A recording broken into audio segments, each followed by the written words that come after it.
I promised, I want to make a tuning video for every part on the drum.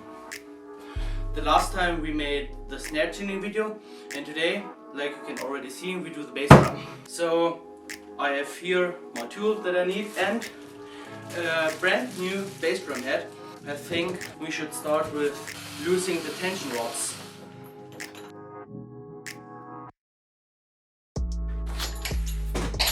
So now I'm putting the claws right there where I screwed them out. That's my pretty nice bass drum hoop that I taped. So the reason is because I changed this head. It's already dent here, or it already have a dent here where I hit with the pedal, and I don't know why, but here is some ripples and it's nearly broken up here, and yeah. And of course, whoop, a fresh new impact patch that we need. So yeah, brand new bass drum head. But before we put it on, pretty good step is, or the step that we need to make is to clean the bearing edge, because there's so many dust that is building up around here that can impact the sound a little bit. Here, to show you, this is my muffling technique for the bass drum. It's just an old pillow where you can sit on for outside to warm your butt, just with a new sheet of fabric.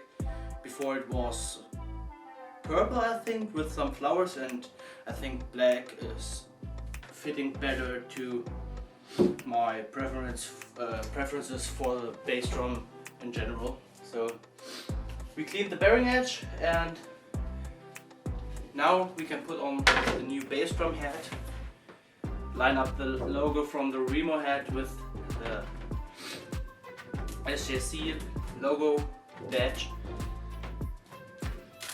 so it's sitting nice. And then we can use our beautiful wrapped bass drum hoop and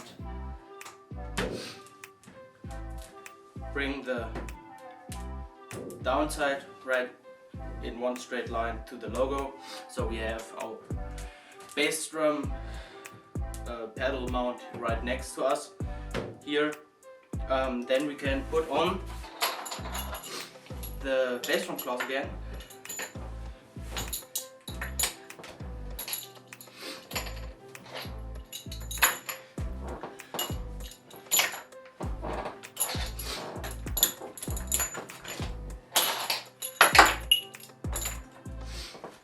Well, now it's nice to use a towel or something like this on the bass drum, so when you need touch or lean over it, so you can don't mess up the new head that is pretty nice and clean, so you don't need it to clean every time you touch it. So then we just screw them in.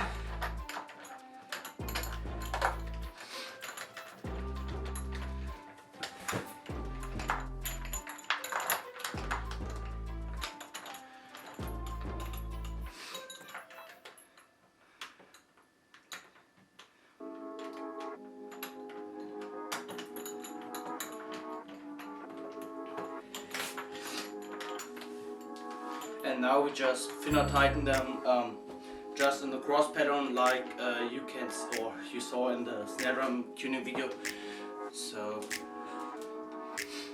just finna tighten them.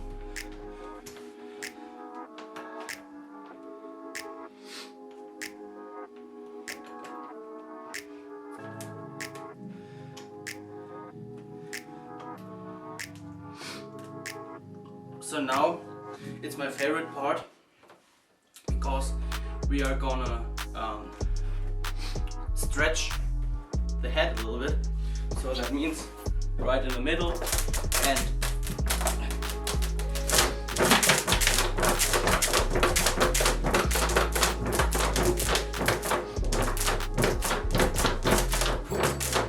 now it is, or it should sit properly on the bearing edge, and then some screws will be loose, but they are pretty safe and secure in that point.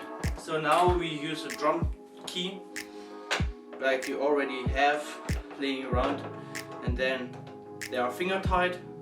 And what I want to do on my better side is making just a half turn on every tension rod.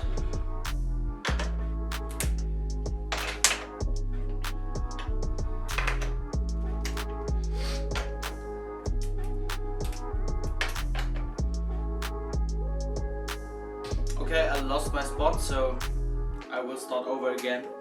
So just loosen them.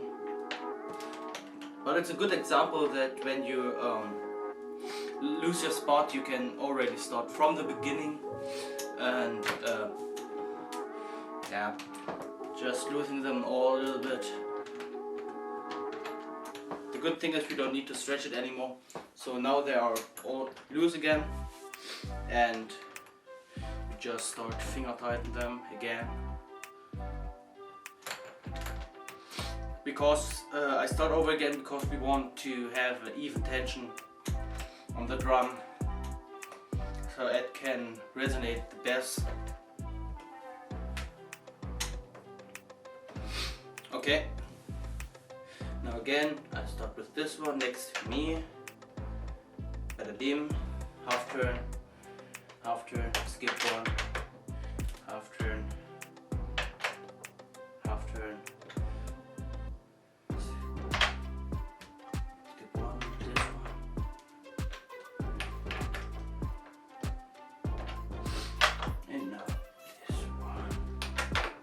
so now the head is still pretty loose, but I think it gives us a pretty nice punch. But well,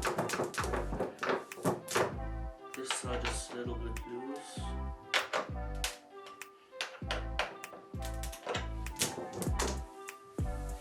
I think I will make one half turn more because it's a little bit too loose for my preferences. And the head will come off, won't come off that fast. So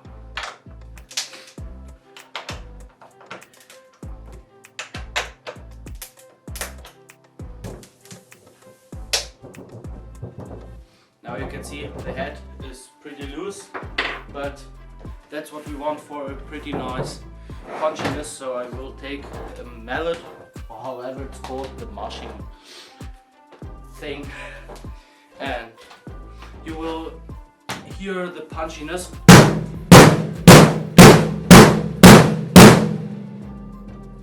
Which is pretty nice. The opposite side, because it's pretty much the same, we just loosen them up.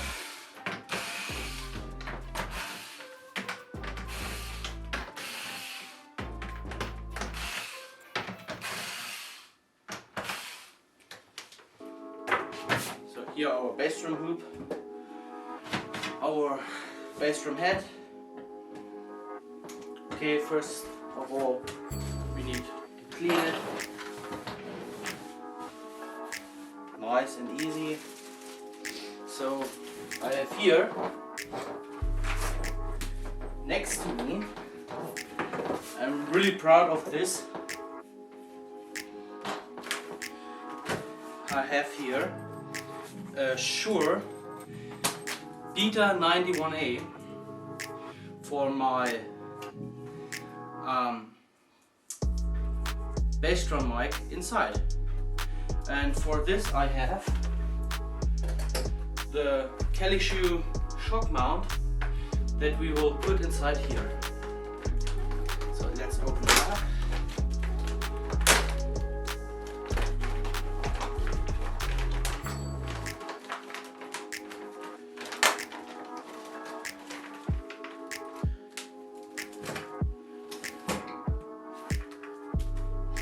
just quickly fly over the instructions.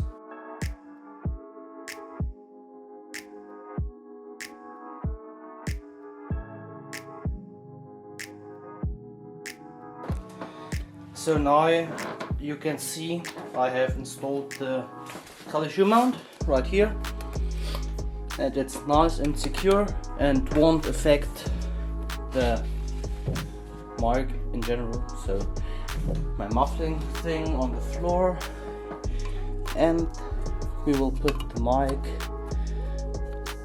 right into here. Well, there is. So, and the mic will sit here like this. Sorry, the focus. And yeah, we will see us again when I put the head on again. So now it's an hour later. I had dinner, and the mic is inside here. And now let's put the head back on. I have here the beautiful self-made HJC logo. Line that logo up with badge. Beautiful. Bring the head back on. Perfect. I need to look where I have mounted my other mic, which is laying behind you. I can show it later. So it's sitting nice and even. Now for this side, I told you just finger tighten them, but with a little extra touch. So just tighten them until they wiggle anymore, like this.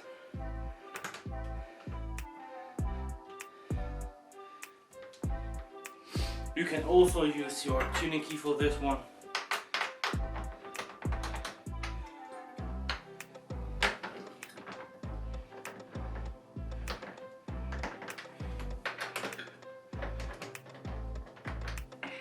The reason for this is this Bassdrum head is taped, and it takes a lot of the, I don't know how to tell, the resonance away that this drum has, and so I will have this pretty loosened at this point, so it can have much punch as possible for this drum. So now it's everything safe and secure in this Bassdrum, and we're gonna hear again how it sounds.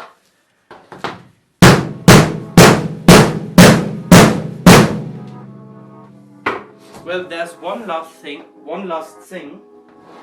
At first we put out the spurs, how we normally do.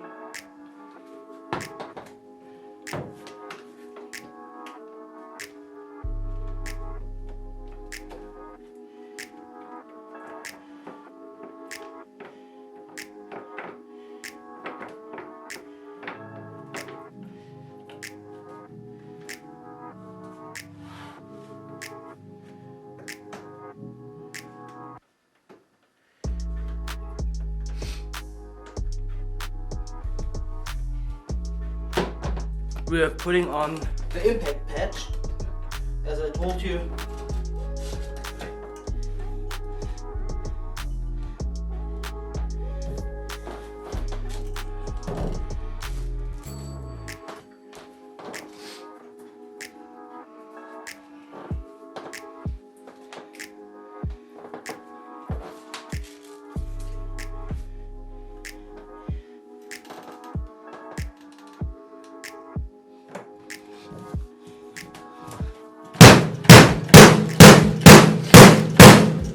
So there's one last thing I want to mention about my drum miking for Bassdrum.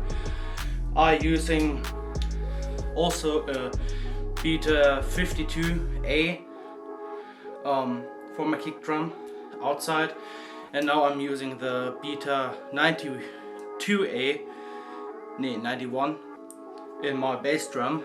And yeah, and for the mounting system I'm using an LP, I think it's called percussion claw, I don't know. Well, it's an LP claw with a Z-rod, and I will link everything you saw today in the description. So I mean all the mics, and yeah, I will bring this mic back on and hooking up the other mic, and then I will give you a quick sound test.